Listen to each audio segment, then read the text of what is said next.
Thank you, Bhune sir. I, Mrs. Gayatri Maure, is greatly privileged to introduce today's speaker, Dr. P.G. Mushrif, Head of First Year Engineering Department at AISSNS Institute of Information Technology, Pune. Sir has done his BSc from SRTM University, Nanded, and his MSc in Physics from SRTM University, Nanded. He has done PhD in Physics from SPPU, Pune.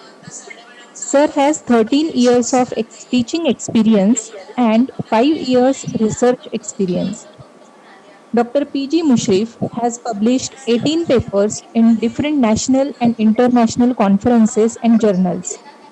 We are very grateful to have Dr. P.G. Mushrif sir here as expert speaker. Now I request Dr. Mushrif sir to take a charge and start with the session. Over to you, sir. Yes. Thank you, Maule madam. Thank you, Bhone sir.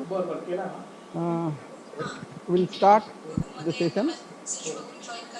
So we have started with the title that tricks and tips for MSCET. And one session on physics already we have covered 2 days before. This is second session in physics. So tips for the study, you must have notes, make a proper timetable, seek the guidance of the experts, practice the mock test, time management, previous year question paper solving, and revision. So these will be the tips for you for scoring more in MHPCET 2020. Now, if we go for the syllabus of the physics, there are few topics from the 11th, few topics from the topics from the 12th. So the topics are there. All of you are well aware with these topics. But out of this, here I am suggesting you the important topics such as semiconductors, gravitation, wave motion, inductions, electrons and photons, electrostatics, interference and diffraction, ray optics and measurement. Few part of the this syllabus has been covered in the first session. Today we will be covering the session on interference and diffraction, ray optics. This will be conducted by Professor Araikar sir, and I will be conducting the measurements and dimension analysis. Now another thing, physics is important and tricky subjects to the MSPCET exam. So my suggestion will be to you, go through the NCERT book for physics. Particularly in case of physics, one finds the topics like semiconductors, interference, waves, they have the extra theories, right? So we'll start with the unit, dimension and measurement, right? The symbol shows the measurement thing. So I will share one more document with you. This will be the document. I will make this. Okay. So what is measurement and what are the these physical quantity? How we define the physical quantity? A quantity which can be measured and by which various physical happenings can be explained. So whatever the things are happening in our life or things are happening that can be measured in the form of laws, and these are called as physical quantities. For example, length, mass, time, force, etc. On the other hand, we have various happenings such as happiness, sorrow, and these are not physical quantities, and this cannot be measured. So measurement is necessary to determine the magnitude of physical quantity, right?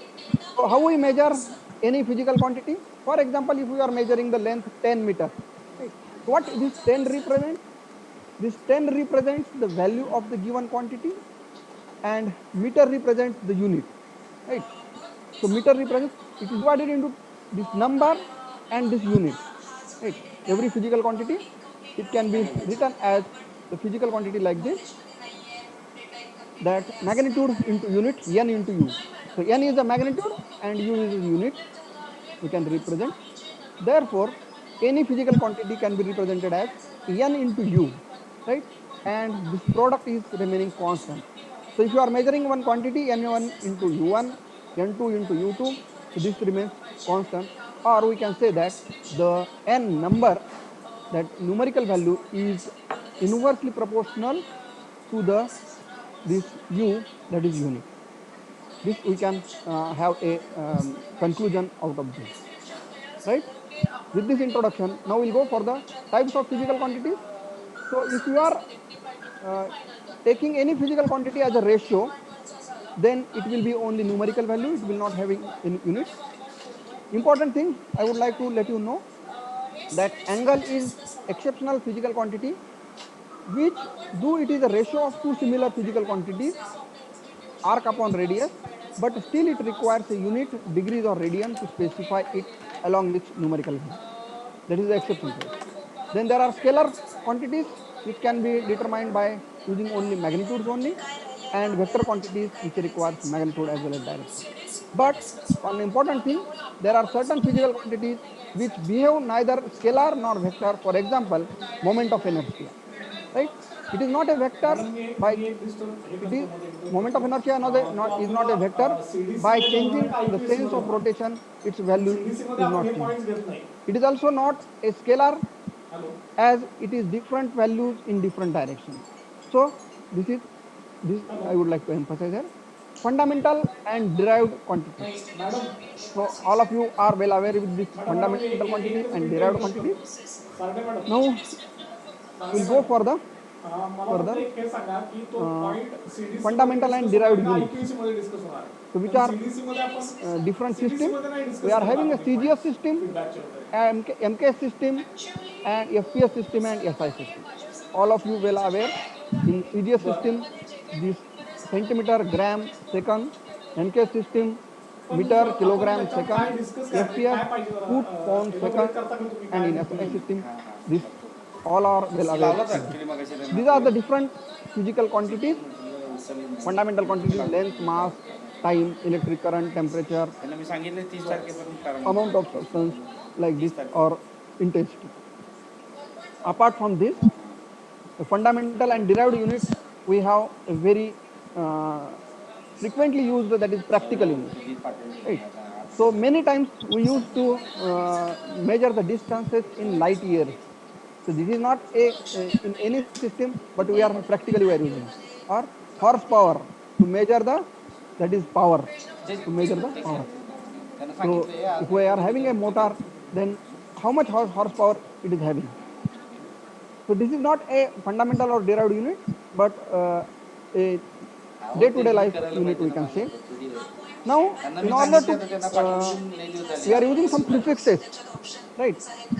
So by using the 10 to the power, so 18 power hexa, 15 penta, then 12 tera, 9 giga, like this, 10 to the power 6 mega, 3 kilo, 2 hecto, 10 to the power 1 deca, deci, centi, milli, micro. So from 10 to the power 18 to 10 to the power minus 18, we can go with this variation, as the means we are using these prefixes, right? Now standard length, mass, time. So length, how, which distance we will call as a 1 meter. So this has been standardized like this. For example, the meter distance containing 1650763.73 is the wavelength of vacuum of a radiation corresponding to orange red light emitted by an atom of krypton 86. So this has been standardized in order to it has been accepted universally. In the same way, mass, in the same way, time, right? But we are measuring the practical units. Length can be measured in Fermi. 1 Fermi is equal to 10 to the power minus 15. X-ray unit, one X-ray unit is 10 to the power minus 13. Angstrom is 10 to the power minus 10. 1 micron is 10 to the power minus 6. Astronomical unit, that is the big unit, 10 to the power 8 kilometer approximately. 1 light year is 10 to the power 15 meter, right? 9.46 and 10 to the power 15. So you can consider 10 to the power 16 also, approximately. 1 parsec, 3.26 light year. So these are the different conversions we are measuring this length. And mass, Chandrasekhar unit, right? 1 CSU is equal to 1.4 times the mass of the sun, that is 2.8 into 10 to the power 30. So these are the different things we are measuring, length, mass, and time. So time is measured in year, then lunar month, solar day, right? In this way, we can measure the time. Now further going toward the dimensions of a physical quantity. So when derived quantity is expressed in terms of a fundamental quantity, it is written as a product of different powers of the fundamental quantity, right? So dimensions, we are talking about the dimensions. The powers to which the fundamental quantity must be raised in order to express the given physical quantity is called as dimension, right? So we'll talking about this dimension and dimensional analysis and its applications today. To make the more clear, now see here, for example, force is equal to mass into acceleration. So this mass into velocity upon time, acceleration can be written as mass into velocity into time. Now we can write this in terms of mass, length, time in this way, and mass into length into time raised to -1. So it has the mass 1 in mass, 1 in length, and -2 in time. So it can be written as L raised to 1, M raised to 1, T raised to -2. These are the dimensions of the force, right? So in this way, we can determine the dimensions of force, or different quantities we can use, means of every quantity we can determine the dimensions. Here are some examples. The different quantities: velocity, acceleration, momentum, impulse, force, pressure, kinetic energy, power, density, angular displacement. All these are different quantities are there, and their corresponding units and dimensions are given, right? So these are the different quantities and their dimensions. Then if we go toward the heat, instead of this M, L, and T, we have to take a theta, theta raised to 1, theta raised to -1, like this. In this way, we have to express the temperature, heat, specific heat, thermal capacity, latent heat, gas constant, Boltzmann constant, all these things, Wien's constant, Planck's constant. So in this way, we use this theta. And for when we are going towards the electricity, then electric charge, coulomb. So A, ampere, means A raised to power 1, A raised to power -2. This is the thing we are using for the electrical quantities, right? So these are the different dimension, we can say, of these physical quantities, right? So we can express all different quantities in terms of the dimensions. Now, many of the physical quantities are having the same dimensions. For example, frequency, angular velocity, velocity gradient, and decay constant. All these are having same dimensions. For example, next, work, internal energy, potential energy, kinetic energy, torque, moment of force. These are having same dimensions. So all these quantities, it has been summarized here, right? Now we'll go for the applications of the dimensional analysis. This is the important thing that I have to cover in today's session. So while writing the dimensions of physical quantity, now the dimensional formula, we are replacing M, L, and T by the fundamental units of the system of the physical quantity. For example, work is equal to force into displacement. You can see here, work is equal to force into displacement. So work can be written as, so you know the force dimensions, M L T -2 into dimensions of displacement is length. So the dimensions of work, it becomes M L square T -2.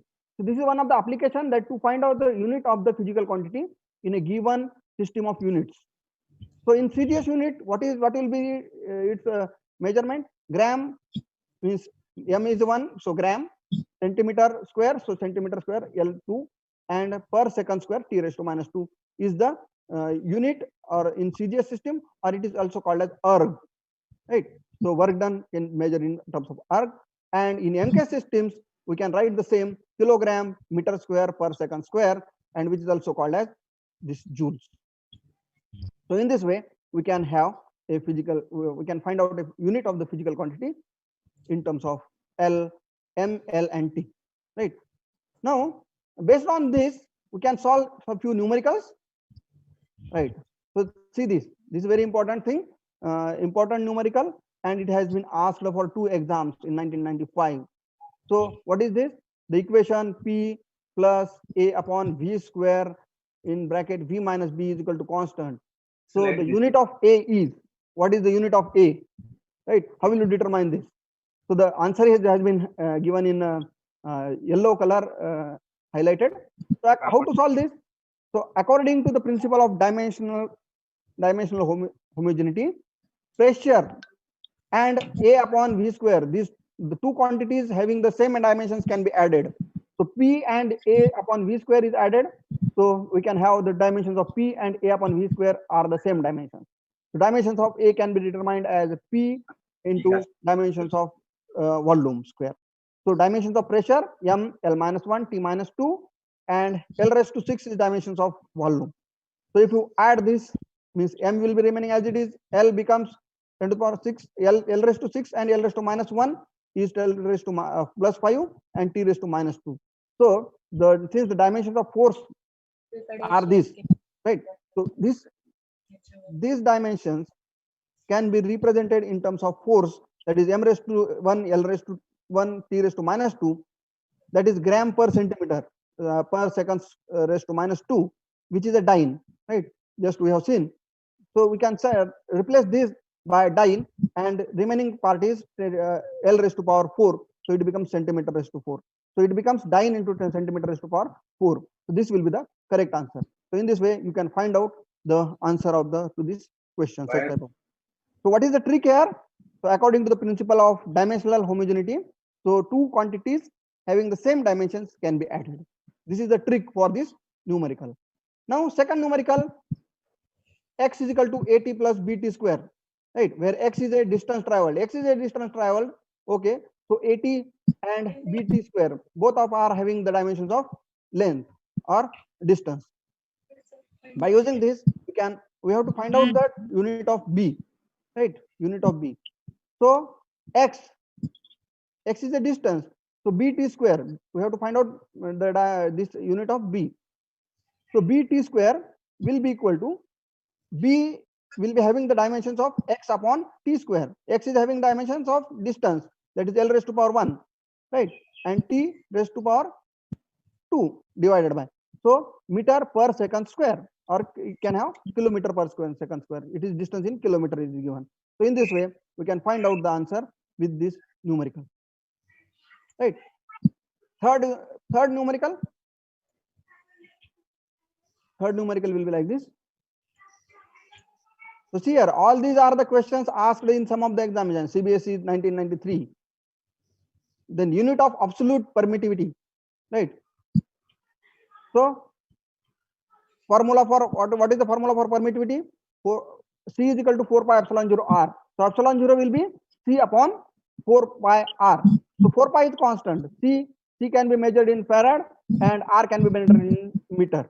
So this is the answer. This will be the answer. So in this way, we can solve different problems. Right? These are different problems. I will be taking some of the examples of this type. Then we will go for the second application of the dimensional analysis to find the dimension of physical constants, different constants. For example, gravitational constant. Right. So what is the formula for force? Gravitational force F is equal to G m1 m2 upon r square. So this is the formula for force. So G will be equal to F r square upon m1 m2. F is force. Force dimension we know. R square dimension L square divided by m1 m2 is mm. Right. So in this way, if we go for the dimensions of gravitational constant, m raised to minus 1, L raised to 3, T raised to minus 2. Same way, Planck's constant, E is equal to h nu. Right. It is the E is equal to h nu is the formula for energy. So H is equal to E by nu. E, energy is measured in joules. So dimensions of energy are m L square T raised to minus 2. This should be known to you, right? This should be at your fingertips. What is the dimensions of energy? What is the dimension of frequency? So then and then you will be able to solve these numericals very fast, right? So E upon T raised to minus 1, it becomes plus 1 numerical in numerator. So m L square T raised to minus 1. So this is the dimensions of the Planck's constant. Then coefficient of viscosity. In this way we can go. So the formula for this dV by dt is given by pi rho r raised to 4 upon 8 n 8 eta L. So eta will be equal to pi rho r raised to 4 8 L dV by dt. Now we have to write down the pi is constant. So leave it. Rho density. It is pressure P. So P L raised to 4 L cube dV by dt means volume upon time. Volume upon time it is written. So in this way we can have the coefficient of viscosity m L raised to -1 So, T raised to -1. Mushrif sir, हाँ sir दाखवते का slide moment stop. Yes, yes, sir. Slide moment. Slide moment काय हा काय झालं sir hello sir तुमच्या slide पुढे जात नव्हत्या आता. Yes, yes. बरं बरं बरं बरं हा हा हा पहिली स्लाइड दिसते अजून. You please check it. Yes, yes, yes. हा कोएफिशिएंट ऑफ विस्कोसिटी दिसते नाही नाही पहिलीच दिसते. No, तुमची no. पहिली That. हे दिसत नाहीये No, नाही, no, नाही. no. Check it, sir. Check it. Dimension analysis slide will be here. I mean, it is displaying only find out the dimensions of x plus x per. It is not नाही, moving. नाही. Check it. हे तर मी stop केलंय Now you check it. Actually, it is not moving. Just minute मग आतापर्यंत काही दिसत नव्हतं ती एकच स्लाइड दिसत होती हा पहिलीच दिसते स्लाइड. अरे सांगायला पाहिजे होतं ना हा हा एकच मिनिट तसं नाही मगाशी जे आता आम्हाला आता हे दिसतंय Yes, sir. आता दिसले. हा हा मग आतापर्यंत मी बरंच बोललो त्याच्यावरती न्यूमेरिकल बरं ठीक आहे इट्स ओके इट्स ओके आता हे दिसतंय ना कोएफिशिएंट ऑफ विस्कोसिटी वगैरे Yes, yes. Coefficient of viscosity is now busy. हा मग मी हे दुसरं डॉक्युमेंट शेअर केलेलं होतं I was thinking that it is visible. So this, I have taken so many numericals up till now. तीन झाले पुढे हाँ, तीन झाले. First was this. Okay, we will share this document to the students. Okay. Some sample problems. So these problems were based on the to find out the unit of the physical quantity in a given system of units, right? So these numericals we have solved 1, 2, 3. आता slide होता ना sir? होते आता होत. हाँ हाँ हाँ ठीक है. So these are the extra numericals that I will not be taking in today's session. Then second is to find out the dimension of physical constant. So we have taken gravitational constants, Planck's constant, coefficient of viscosity, right? Okay. Then few numericals based on this. So consider that this x is equal to 3yz square. Find the dimensions of y in MKS system if x and z are the dimensions of capacity and magnetic field respectively, right? So what should be the answer? So x is equal to 3yz square, right? So y will be having the dimensions of x upon z square, right? So x is what is x? X and z are the capacity and magnetic field. So these are the dimensions of capacity and magnetic field dimensions. So in this way you will get the dimensions of the this y, dimensions of y. So in this way D will be the answer. Now dimensions of 1 upon mu 0 epsilon 0, where the symbols have their usual meaning. What is the dimension of 1 upon mu 0 epsilon 0? So how to solve this? C, we know C is the speed of light is equal to 1 upon square root of mu 0 into epsilon 0, right? So therefore 1 upon squaring both sides, 1 upon mu 0 into epsilon 0 is equal to c square. C square means the velocity of light, so meter square per second square. So this will be second square upon per second square and length square, right? Meter per square. So L raised to 2, T raised to -2 will be the answer of this. Now third application is to convert the physical quantity from one system to another system, right? One system is MKS system to CGS system, right? Like this. So if a physical quantity, any physical quantity is having the dimensions m raised to a, b, L raised to b, c, T raised to c, and the another system it will having, means in one system it is having m1, ml1, t1, and in another system it is having m2, l2, t2. n1 and n2 are the numerical values. So then we can write n1 into u, dimensions of u1, that is in first system, will be equal to n2 into u2. So for example, so by knowing the dimensions of the in both the systems, this n2 can be determined n1 into this in this way, m1 upon m2 raised to power a, l1 upon l2 into raised to power b, and t1 upon t2 into raised to power c. In this way, you can determine the n1 or n2. If n1 is known, n2 can be determined. If n2 is known, n1 can be determined. Where m1, l1, t1 are the fundamental units of the mass, length, time, and m2, l2, t2 are the fundamental units of the mass, length, time in another system. Right. So in this way, conversion of Newton into dyne, for example. So Newton is a MKS unit and dyne is a CGS unit. So now we can how to convert. So 1 Newton is equal to 1 kilogram meter per second square, right? So by putting this formula n1 m1 upon m2, l1 upon l2, t1 upon t2, then m1 is kilogram, right? This. Then m2 is in gram, CGS system. Then l1 is meter, CGS is centimeter, and second, both are the same thing. So kilogram means can be converted into gram, 10 to the power 3, right? Gram. Then 10 to the power 2 centimeter, and second. So in this way, if we go for this 10 to the power 3 and 10 to the power 2, then it will become 10 to the power 5. So 1 Newton it will become 10 to the power 5 dyne. Then conversion of gravitational constant CGS to MKS. This is another thing we can go. So in CGS system 6.67 into 10 to the power 8, right? So in CGS system, the dimensional formula for the gravitational constant is just we have seen m raised to -1, l raised to 3, t raised to -2, right? So it is in CGS system, this value we have to determine in MKS system. So this is the same formula we have taken. A, B, C. A, B, C are this. A is -1, B is +3, and C is -2. So -1, +3, and -2. Then in M1 will be gram, centimeter, second, and M2, L2, C2 is kilogram, meter, and second. So if we put these values, then kilogram can be converted into grams, 10 to the power 3. Then meter can be converted into centimeter, 10 to the power 2, and second is second as it is. So this 6.67 is as it is, and this power 10 to the power 3, 10 to the power 2, it becomes 10 to the power 5. It becomes numerator, it goes in numerator 10 to the power -5. So it will become 6.67 into 10 to the power -11. Right.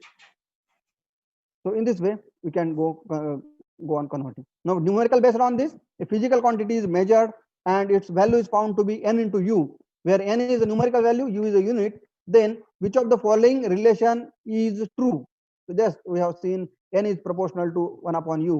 So p is equal to n into u, n1 u1 is equal to n2 u2 is equal to constant. So n is inversely proportional to u. Then another numerical, all these numericals that I have been covering, they have been asked in some of the exams. In CGS system, the magnitude of force, we can say 100 dynes. In another system, the fundamental quantities are kilogram, meter, and minute, right? So minute is another system where we are using time in minute. So the magnitude of force is. So how to solve this? N1 is 100, right? N1 means number, right? 100 dynes. So in N1, M1 will be in gram, L1 is centimeter, T is in second. Second system, that is kilogram, meter, and minute. It has been given in kilogram, meter, and minute. So if you, by using the dimensions for force m, l, t minus 2, then this m raised to power 1 means x will become 1, y will become 1, and z will become -2. So it is the raised to power x, the raised to power y, raised to power z, right?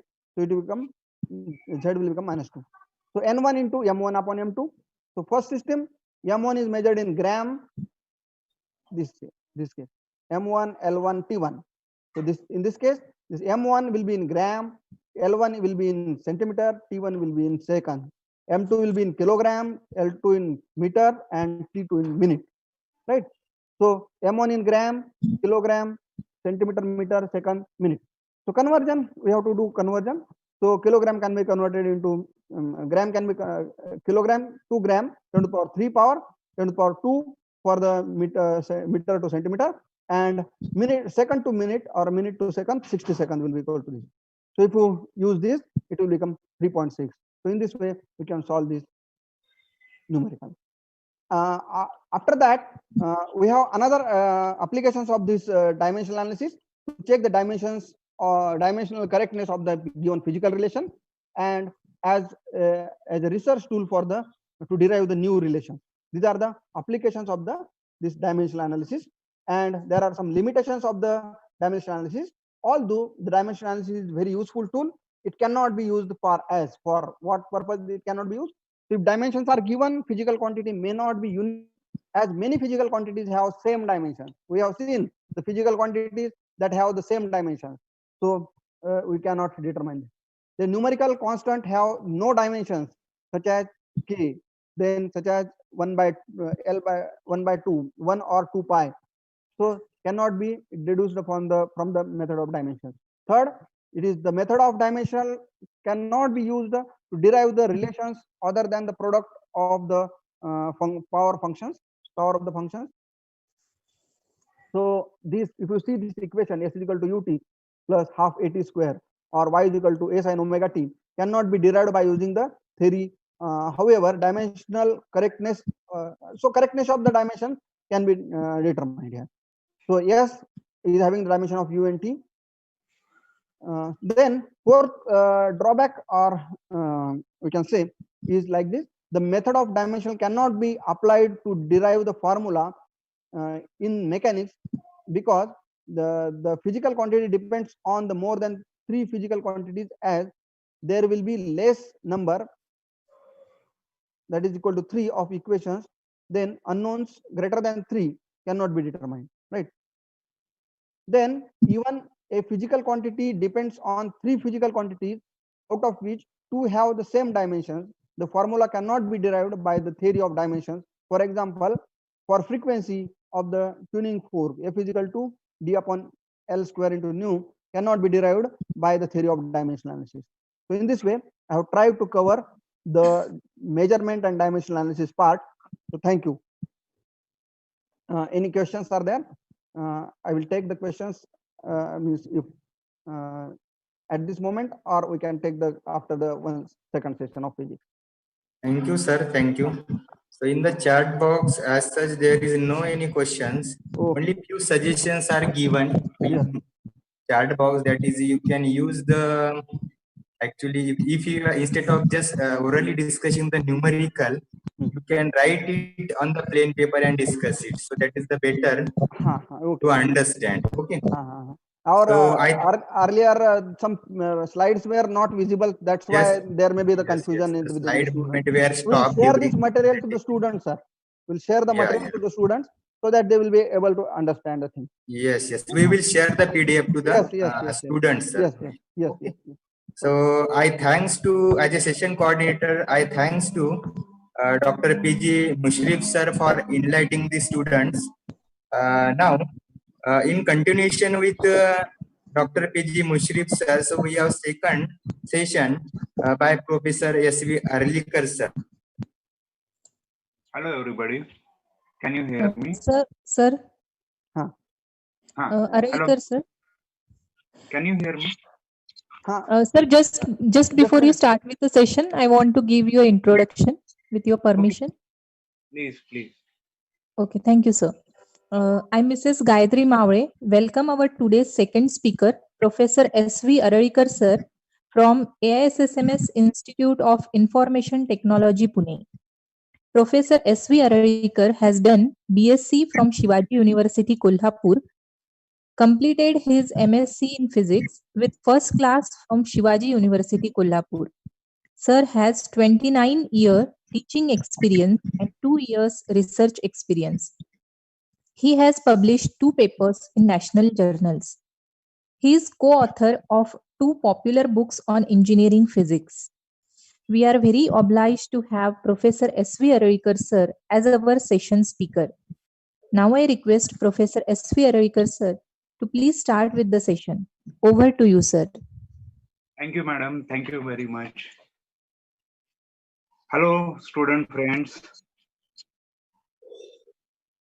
I have selected. Can everybody hear me? Bone sir.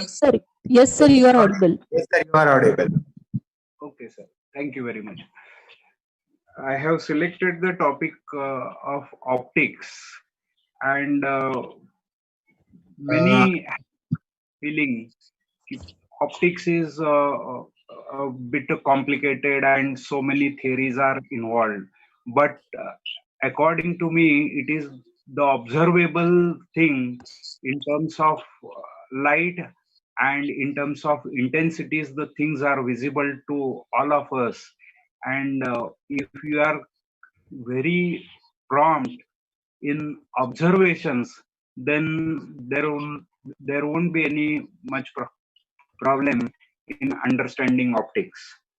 Optics is basically divided into three categories as ray optics, called as geometrical optics, and wave optics as the physical optics, and the third part as the quantum optics. In your course, if you will go through the syllabus, it is containing the different topics such as interference of light, diffraction of light, some part introduction of the lasers, and you will you will come to know that there are enormous engineering applications of the optics, and therefore these topics are included in your course.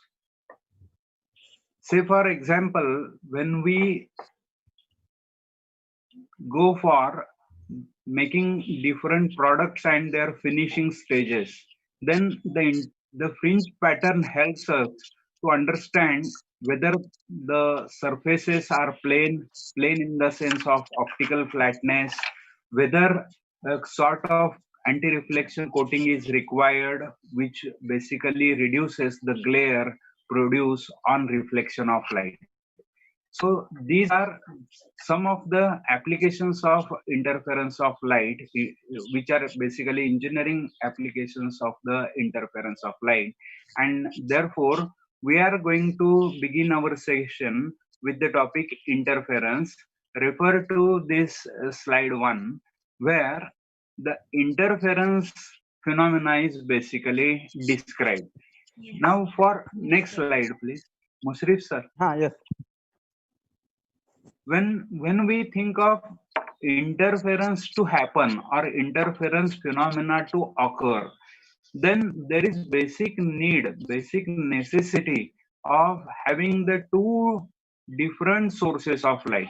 You can see in figure 1, the cardboard containing a single slit is illuminated by a source of light, and that wavefront propagates in the forward direction, and there is second cardboard which is containing two slits as S1 and S2, and so same wavefront when strikes at S1 and strikes at S2, it is then acting as two different sources of light which are derived from the same source, and hence along with the monochromaticity the coherence is there. So these are the coherent sources of light. And so when light propagates from S1 and S2 as a secondary source of light according to Huygens theory, then these two sources will overlap and that will form the interference pattern. So this is basically happening because there is division of wavefront. So same wavefront striking the cardboard number 2 is divided into two parts. At S1 is one part, at S2 is the second part, and so it is the interference brought out by means of division of wavefront. Another possibility is discussed in figure number 2, which is division of amplitude. So we know that intensity is proportional to square of the amplitude, but what is that amplitude? You can see on the semi-silvered surface, the incident ray, when it comes at the semi-silvered surface edge of the glass plate, then part of the ray is transmitted and part of the ray is reflected. As a result of this, these two rays of light are formed, means two sources of light are formed, and it is made to happen that the transmitted and the reflected component when will be back and when are reflected from two other mirrors in their path, so that they will be arriving at the same point from where they have been generated, then again they are going to overlap and will produce the interference pattern. So in both the cases, interference pattern is will be visible, but the means by which the pattern is possible are very different. First is division of wavefront and second is division of amplitude. But one thing that we have to accept here is the theory is explained on the basis of what? Wave nature of light. What is that wave nature? It is arriving or existence of two or more wave disturbances at a given point in a given frame of reference is possible. Therefore, how do they interfere will depend upon the path and phase difference between them, and therefore the interference, whether it is constructive, destructive, meaning that whether bright band is formed or dark band is formed, how the bands will be separated, what is the fringe width, all these are the different aspects that you need to understand. Understanding theory part, theorems, concept is the first step in understanding the science. Second part is the lab work, which is very important, which consists of AM apparatus theory, procedure, and formula calculation and result. According to me, understanding the procedure, following it, implementing it correctly, and then using correct formula with proper substitutions when we go for the correct result, then the concept can be understood to better extent. So you need to prepare this theory and concept part and giving equal importance to your journal work which you already have completed. So out of the 4 different sections under physics, optics is very big section in which we are supposed to understand what is the interference, diffraction, how it happens, how it works. Next slide, please, sir. Can we go for that? Yes. This is another concept which is explained in case of reflection. So ordinary reflection, whenever the beam of light is traveling from rarer to denser interface, it is reflected. So how about the component that we observe in the reflected system? It is very interesting to note that the reflected component which is there has a phase change of pi radians, or we can say there is path change of lambda by 2. Now phase is what is angle parameter. If you know that, you can find out the distance parameter, which we call it as in terms of path difference. On the vice versa, if you know the path parameter, then we can find out the phase parameter, because phase and path difference, they are related with each other using formula phase difference phi is equal to 2 pi by lambda times the path difference. So what is the reflection is occurring at the rarer to denser interface. Remember, when it is from rarer to denser interference phase, then only the phase change of pi radian occurs. The simple example to understand this is when we observe our own image in the mirror, then we are in the air medium, means rarer medium. The mirror is the glass medium, which is denser medium than air, and we find that the sides are reversed, means our left side becomes right side and our right side becomes left side.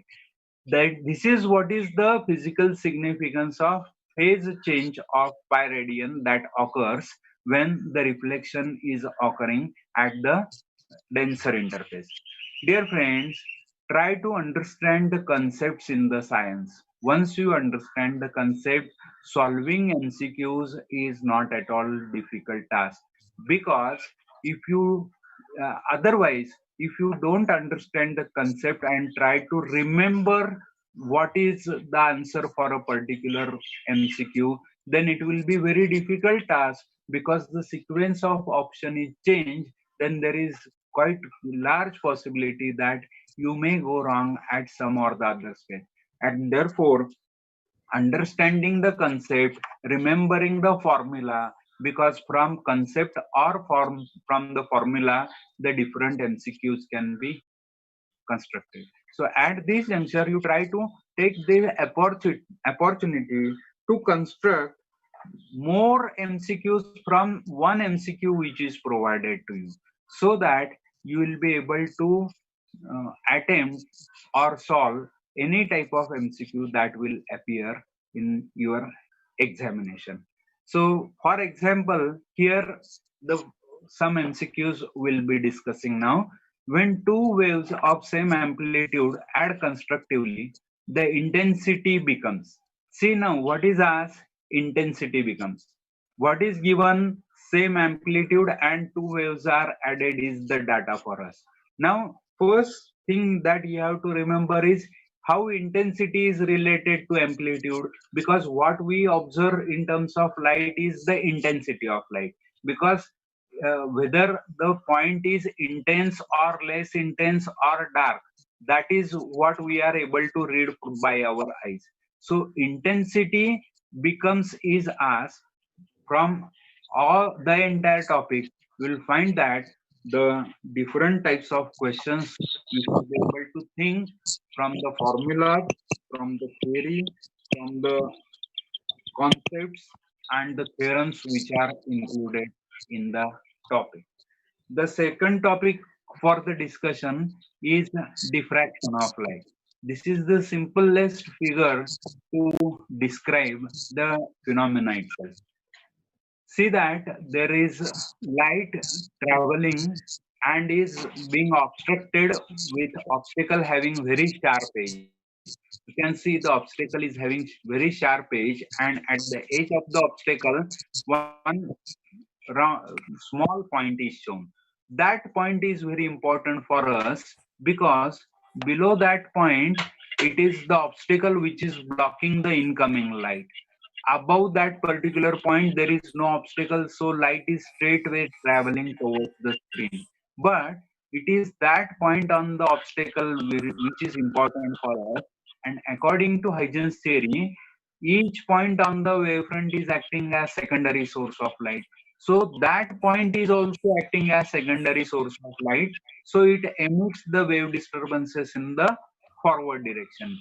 As a result of that, the curved lines which are shown are nothing but the wave disturbances which are generated from the sharp edge of the point, which is acting as secondary source of light, and that makes some light to propagate in the geometrical shadow of the obstacle.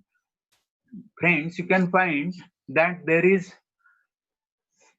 screen kept in front of the obstacle, and in line with the edge of the obstacle, the part above the dotted line is what is illuminated by light, and below the dotted line is basically geometrical shadow of the obstacle. So what we have learned so far, that light travels in a straight line direction, but it is a sort of bifurcation for our earlier understanding, and this is because at the round edges, sharp edges of the obstacle, the bending of light occurs. As a result of that, there is some light reaching in the geometrical shadow of the obstacle. This phenomena is called as diffraction of light, and there can be questions based on diffraction of light like this. To observe the diffraction, the size of the obstacle. Now see, size of the obstacle and the diffraction, it is the first condition that the wavelength should be of the order of the size of the obstacle. This is most, because if wavelength is too large, then also diffraction won't be possible. If it is too short, then also the diffraction cannot be observed, cannot become observable, and therefore the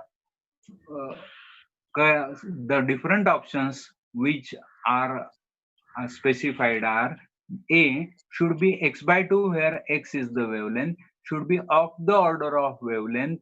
C has no relation to the wavelength, and D should be much larger than the wavelength, where the correct option is B, that the wavelength and the size of obstacle should be of the order of.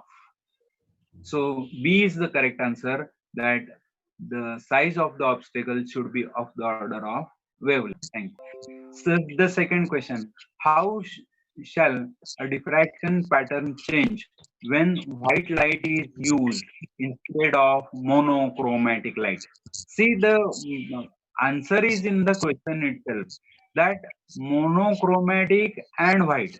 Monochromatic means unique wavelength and white means all wavelength. So read the options, the pattern will no longer be visible. Why? Because if it is other conditions, means diffracting aperture and other experimental conditions are remain same, why the pattern will become invisible? So invisible will no longer be visible is the wrong option.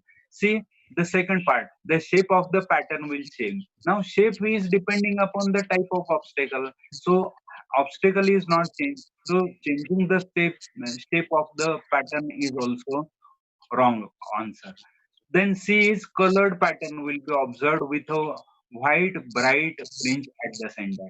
This is correct and can be correct in case of diffraction. Next question. By observing the diffraction pattern, two images are said to be just resolved.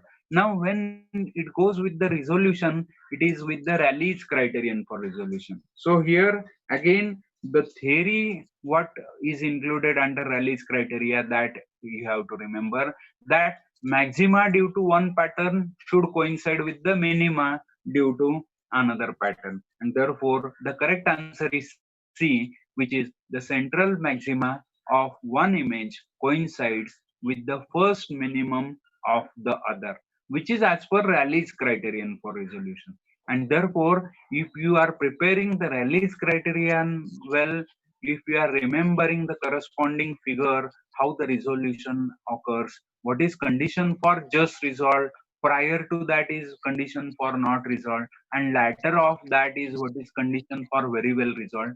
All these three terms you need to remember by means of statement of Rayleigh's criteria as well as the corresponding figure. So this is another question which is based on the concept of resolution of the spectral line, which was given by Rayleigh. Next question says, the incident and diffracted wavefront both are plane in so-so type of diffraction. So basically, when we start with the diffraction of light, what is the position of the source and the screen with respect to the diffracting aperture makes the classification possible. The two great scientists who studied the phenomena are Fresnel and another is Fraunhofer. They both studied the phenomenon of diffraction, where Fresnel could study it with the finite distance between the diffracting aperture and the screen as well as the source, whereas Fraunhofer studied it when the plane type of wavefront was incident on the diffracting aperture. This is possible when the light from infinite distance is striking the diffracting aperture. Practically, in laboratory, it is not possible to have the infinite distance. And in order to have the plane wavefront, we just make use of the biconvex lens, so that the emerging rays, if diverging rays are incident on biconvex lens, the emergent rays are parallel. So if incident wavefronts are plane, definitely the diffracted wavefronts will be also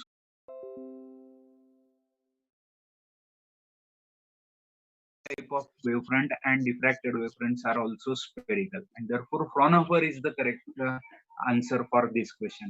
This way, MCQ is basically process of rejection. Do not try to select the correct answer that you feel immediately when you read the question, because the most correct answer you have to select, and that is possible if you will spare some time, few seconds, to read all the options and reject out the wrong ones. Then it is possible that you can then select the most correct answer, which is the only correct answer. So this is the way to solve the MCQs. Whenever some formulas are there, based on the formula, you try to generate 3-4 MCQs yourself, because generating MCQs at your stage is possible. And if you can generate MCQs, then there is every possibility that you can solve the MCQs. So I wish you all the best for your forthcoming MHT CET examination. Thank you, student friends. Thank you very much. Thank you, colleague friends. Thank you very much. Thank you, Mavle madam, the coordinator, Bhone sir, and our HOD, Dr. PG Mushrif sir. Thank you one and all. Thank you, sir. Thank you for such a wonderful session. So before beginning to the third session, as a session coordinator of the today's function, I, Professor NP Pune, propose the vote of thanks. Sir, So on behalf question of काय आहेत का? All India Sri Shivaji Memorial Society, Institute of Information Technology, I thanks to today's speaker, Dr. PG Mushrif sir, head of the department, first year engineering, and the second speaker, Professor S.V. Arlikar sir, senior professor in physics department, for guiding the student, motivating the students. Definitely, sir, your talk will helpful to the students to score more in the forthcoming MSCET exam. Thank you, sir. Thank you so much. I also thankful to Honorable Secretary AISSMS Sri Maloji Raje Chhatrapati and other society member for providing all the facility to make this lecture series more interesting and helpful to the students.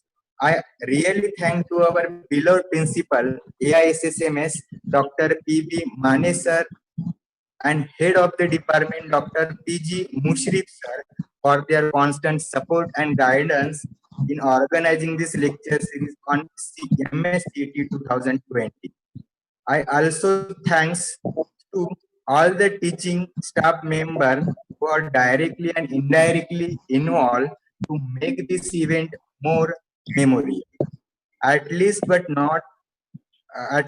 not least, I thanks to all the participants for patient hearing. Thank you so much. So here I request Professor Arlikar sir and Dr. P.G. Mushrif sir. So we have third session. So don't leave this meeting, because if suppose there are some doubts, so we'll keep 5 minutes interactive session at the end of the session 3. Right. Yes, problem. Okay, sir. Yes.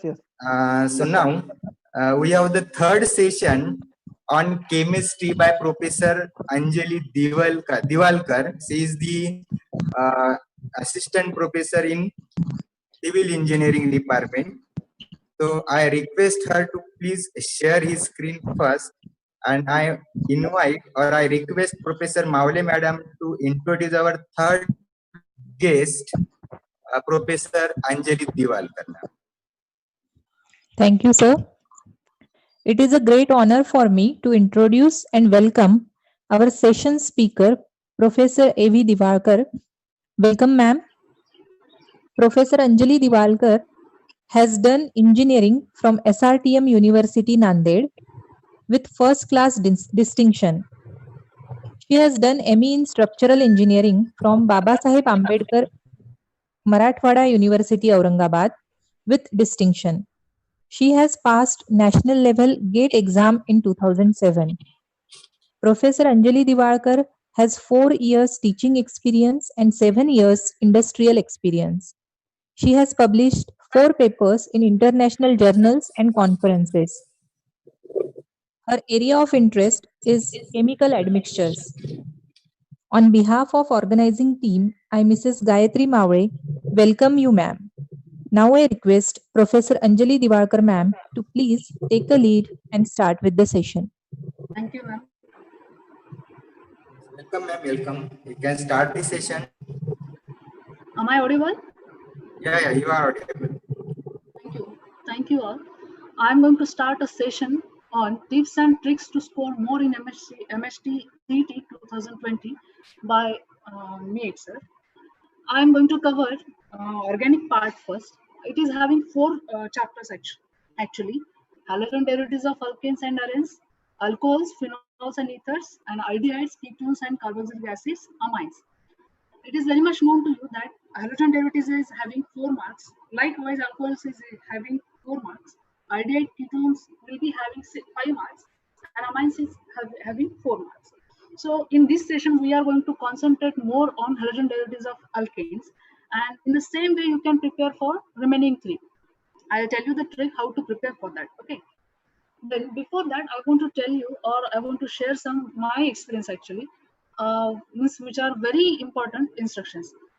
Uh, it is very much known to you that in this time you are going to appear for online stream. Means it's not an offline exam. You are having question paper in your hand in an offline way, and you can read all the question paper. You can assume what is to be solved and what not to be actually. But in an online mode, it will become quite difficult. But it's not that much tough. You people are very handy with your mobile and all that. In the same way, you can go for online also. I suggest ki manage your time. Means do remember few things that once you read the question, first of all try to answer it. Means don't think much more. If answer is correctly known to you, go for it. And you are means at the time of exam, you will be given one notepad. You are supposed to note down the number of question. What will happen if you note down the question? By using that, you can clearly go to that question exactly. Otherwise, you may spend some time while searching for it. Okay. So first means whenever you read one question, go for answer it. Okay. After that, note down the question number in your notepad. Given whatever writing pad is given to you, you are not supposed to carry anything with you in an online mode. Actually, they will give you or they will supply you notepad and all that. In that, you are supposed to note down the or mention the question numbers, which are you want to think on it, or you know that you can solve clearly if the formula is recalled by you and all that. For that reason, you are supposed to note down the question numbers. Okay. Then, lastly, just remember there is no negative marking in this exam. Please correct me if I am wrong, but whatever I read, there is no negative marking. So don't left any question. If time permits you or do not permits you. In last session also, you are supposed to answer for all. Then I'll tell you about the flow of chapter. Means uh, these things are going to be there in every chapter of chemistry. First will be introduction. If you are studying halogen derivatives of alkane, then this first introduction will be there, means from where halogens are derived, who is means owner of it, or who has derived it, who is main scientist related to that and all that. Okay. Then classification, sorry, how it is classified and all that. Then nomenclature. In chemistry, how we are going to read the compounds, that is nothing but a nomenclature. As we are having our nomenclature, means my name, my father's name, and then my surname. In the same way, these families are also having some nomenclature. There are two ways of nomenclature. Commonly, there are two ways. Means one is a common method and another one is IUPAC method. Then every chapter is going to have preparation type. Means how we are going to prepare it. Means organic chemistry, we do have this portion. How we are going to prepare that compound. There are some reactions involved in the preparation. Then after preparing it, how they are used to prepare something else. Those are the reactions of our given compound. Then there will be some properties like physical properties and chemical properties. In physical properties, as it is very much known to you, physical property means its physical means color, odor, and all these type of properties. And chemical means if it is reacted with this, what will happen? If it is get added to this, what will happen? And all those reactions will be there in case of chemical properties. Lastly, uses, where it is going to be used. See, in an introduction, very rare chances of having questions. Okay, no means zero chances of questions in related to introduction. In a classification also, because they are very easy. Very rare chances on a classification also. From nomenclature, questions will start, but there will not be any direct question related to nomenclature, because again it will become very easier. So the questions will start from preparation in a combination of nomenclature. Okay, so how we are going to, if I add this to that, what will happen? What will be its name? If product is this, what will be the name? And all that kind of questions will be there starting from preparation. Same will be happen for reaction and properties also. Okay, again there will be one question on uses. See, we are going to focus on halogen derivatives of alkanes and arenes. I have mentioned over there with option, sometimes with option, means 4 will be minimum and 6 will be the maximum marks to your this chapter. So which are the areas on which these 4 marks are to be covered? First one will be on a preparation, okay. Second one will be on a reaction. Third one may be on a properties, and fourth one will be areas. They will try to cover all 4 areas. So it is all actually it is also possible that they can ask you 2 questions on uses, also 2 questions on preparation also. But more or less they will try to cover all the syllabus. For that reason there will be 4 questions, 4 marks, 4 questions, and 4 questions from preparation, reaction, properties, and uses. Do remember this. You are supposed to prepare all the chapters accordingly. You are having 4 chapters in your hand from organic. Do remember, organic chemistry is the easiest part. You can score 17 marks. Do remember, 17 marks matters a lot.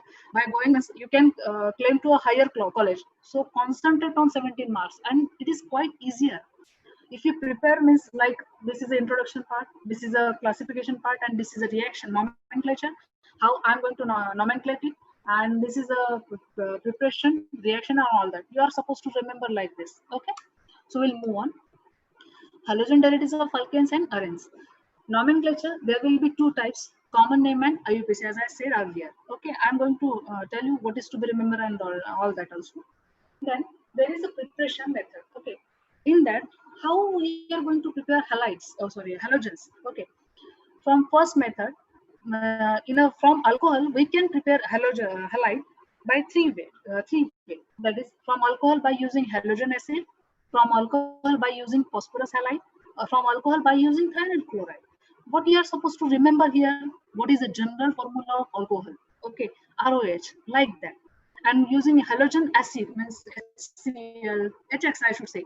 By adding them, you can get a RX, means alkyl halide. What is your motto? To find out alkyl halide. Clear? Then from hydrocarbon, halogen exchange, electrophilic substitution, and Sandemiller's reaction. Okay. Sorry.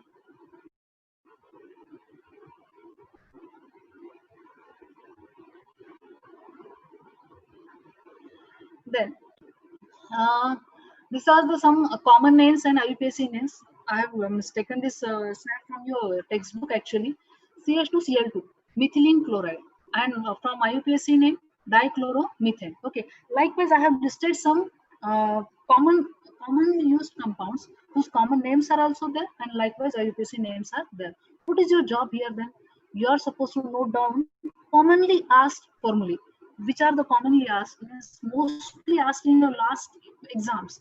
You are supposed to collect those and write it down like this, so it will be quite easier to remember. Okay, then I have clearly mentioned over things to be remembered. Rules of IUPAC name and common name. These rules are being taught to you in 11th standard. Don't think that it is there, how can I study and all that. Just take that book and note down the rules right now also. If you start right now also, you have plenty of time. You can happily score a more. Okay, do remember this. Okay, then after that, for any reactions, how many parameters are to be considered? First one is reactant, reagent is second one, main product and byproduct. In every reaction of organic chemistry, there will be, it has to be, it will have these 4 common parameters. Okay, reactant means this arrow is there, right, left word will be reactant and right word will be product, main and byproduct. Okay, ROH and HX are the reactants, and suitable conditions, sometimes we may heat. Okay, sometimes we use some reagent like NaOH and KOH and all that. Okay, those are the reagents you are supposed to remember. Then RX, what will be the main product and what will be the byproduct? H2O is a byproduct here and RX is a main product. So R, any kind of alkyl, methyl, ethyl, propyl, butyl, like that, any kind of alcohol, if we mix it with HX, X is a halide, it is very much known to you.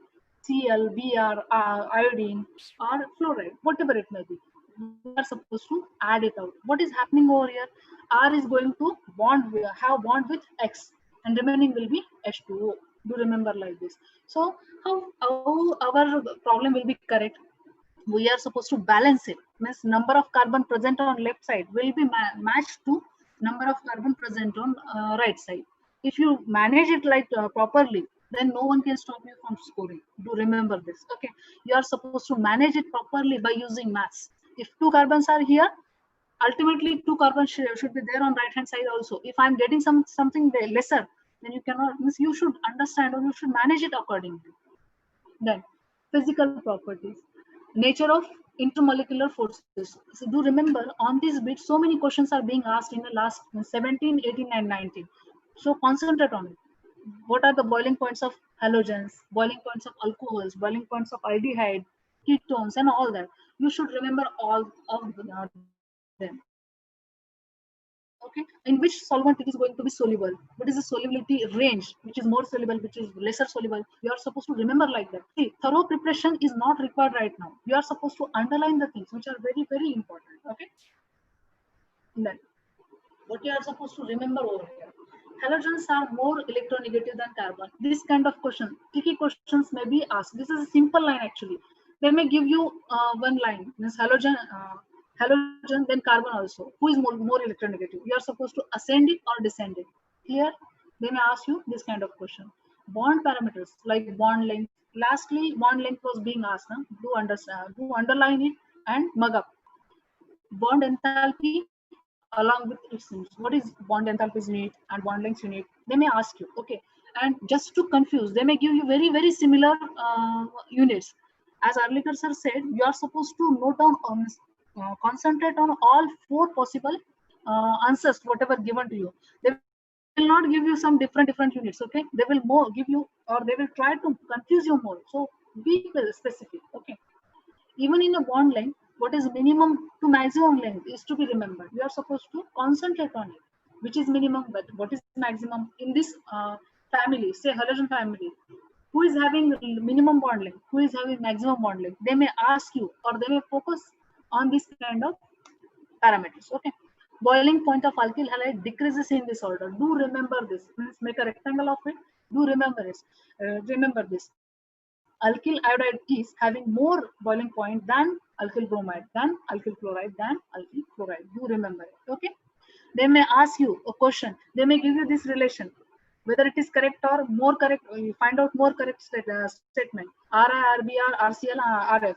They may give you all these signs, whatever I have mentioned over here, or they may reverse it, or they may misplace it also. You are supposed to remember it. Okay. Then I have given some examples for haloalkanes are there and their boiling points are also given to us.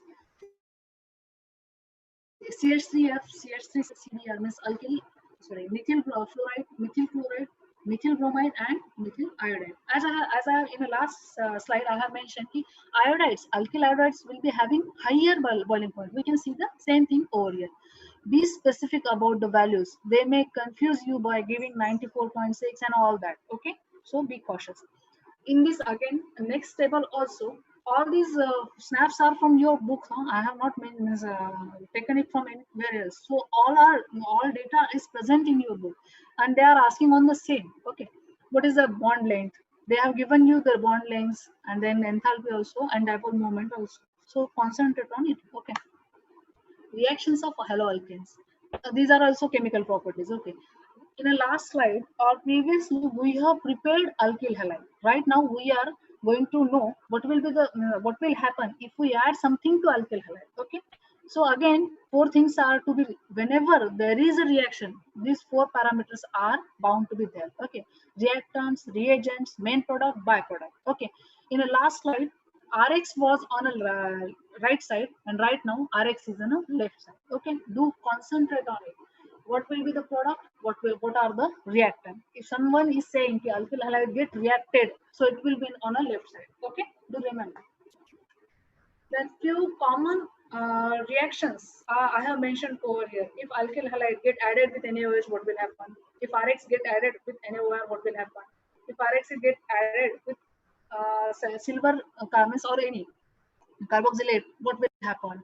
How your solution or how your product is there? Please concentrate on it. How bond is going to break and what is going to be added to it. Do remember this.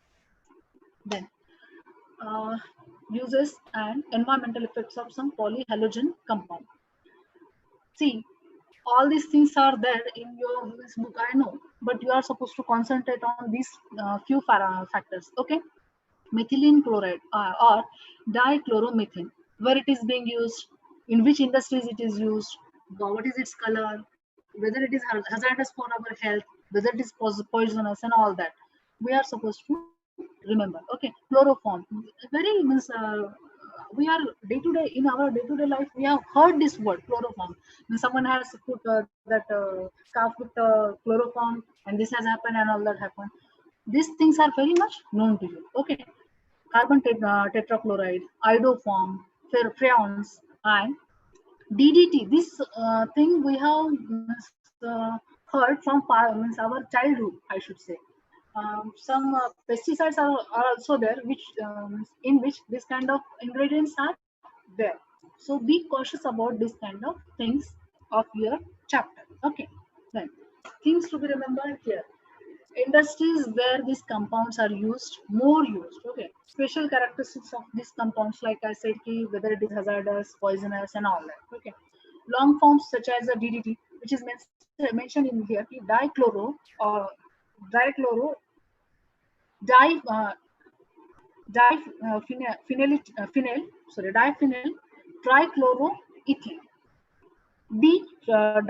dichloro, and then again diphenyl, and T for trichloroethane. Okay. Likewise, we are supposed to remember the chlorofluorocarbon compound of ethane and methane are collectively known as freons. They may ask you, means freons, its composition, or and all that. There it should be known to you that chlorofluorocarbon and the chlorofluorocarbon compounds of ethane and methane are collectively known as freons. Okay, question may be there on these uses. Okay, then we are going to deal with some MCQs. Iodoform E, which are being asked in 2019, 17, and 18. Okay, iodoform is, there are four options: tetra halogen derivatives of alkanes, trihalogen derivatives of alkanes, and dihalogen derivatives of alkanes. Okay, what is the formula for it? CHI3. H means what? C will be, means carbon will be having 4 bonds. Okay, and if one hydrogen is there, we used to call it as a trihalogen derivatives, right? Means three halogens are being added to your carbon. For that reason, more perfect answer will be trihalogen. If 4 halogens are there, then it will become tetrahalogen. If 2 halogens are then it will become dihalogen. If only one halogen is there, then it will become monohalogen. For that reason, iodoform, its formula must be known to you here. CHI3, 3 halogens are there. For that reason, trihalogen will be the answer. Tertiary butyl bromide can be written as, here it is a combination of nomenclature actually, right? How we are going to tertiary butyl, which compound we are going to name as a tertiary butyl bromide? Which type of nomenclature is here? Tertiary butyl means it's a common type of nomenclature. So if tertiary means on single carbon, if there are 3 another carbons are there, 3 bonds are there, then it will be called as tertiary butyl. For that reason, first will be the answer. Okay. And butyl itself means how many carbons should be there? 4 carbons should be there. In second and third and fourth option, you can see in fourth option only 3 carbons are there. In that way, it can't be a butyl, right? If more than 3 carbons are there, 4 carbons are there, how it could be an answer, right? Then the compound with highest bond enthalpy. Okay, this is also, means this kind of questions are bound to ask. I will show you bond enthalpy. Okay, which was mentioned in my last slide. Okay, I'll show you bond enthalpy. Right, CH3F is having 139. 452 bond enthalpy, and CH3Cl is having 351. CH3Br is having 293, and CH3I is having 234. What is being asked to us here? Highest bond enthalpy. What is highest value over here? See, 452 is the highest value. For that reason, CH3F will be our answer. Right? So A will be the answer. Identify A in the following reaction. This kind of again question may be asked. Means A is what? Here they are asking you about reactant. They have given you reagent. They have given you product also. What will be the A? So these reactions are again there in your books.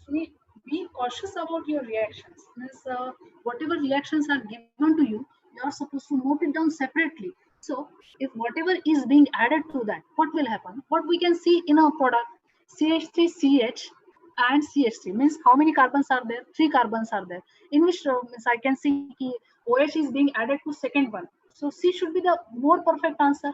Okay. So C is the answer. Can you imagine the CH3CHOH? So for the CHOH is being added, and another one is a bond with C, that is CH3. This OH will get replaced. Previously Cl should be there, which will get replaced by OH, and for that reason, CH3, CH, CH3, and to that CH, Cl will get added. So our answer will be C, and more precisely. Okay. Then this is actually this. Problem was being conducted or being told to you by Nidhi ma'am also. She has taken this reaction. Okay. In reaction, 2NR means 2 times your alkyl halide is taken. And from that, what will happen? 2 times alkanes are there. Means 2 ethanes are used. What will happen? What will be your, it's a roots reaction actually. What will be your product? N alkane will be there. So more precise answer is N alkane over here. You try to understand the question. 2 alkyl groups are being added and one higher compound will be there. From ethane, butane is to be there. Okay. So D will be answer here. Which among the following compound is used to decaffeinate coffee? So answer is methylene dichloride. And uses of methylene dichloride. In uses of methylene dichloride, you can find out this kind of information. Why I have chosen this kind of MCQs? I have covered reactions. I have covered properties also. I have covered uses also. And I have some questions are there which are related to nomenclature also.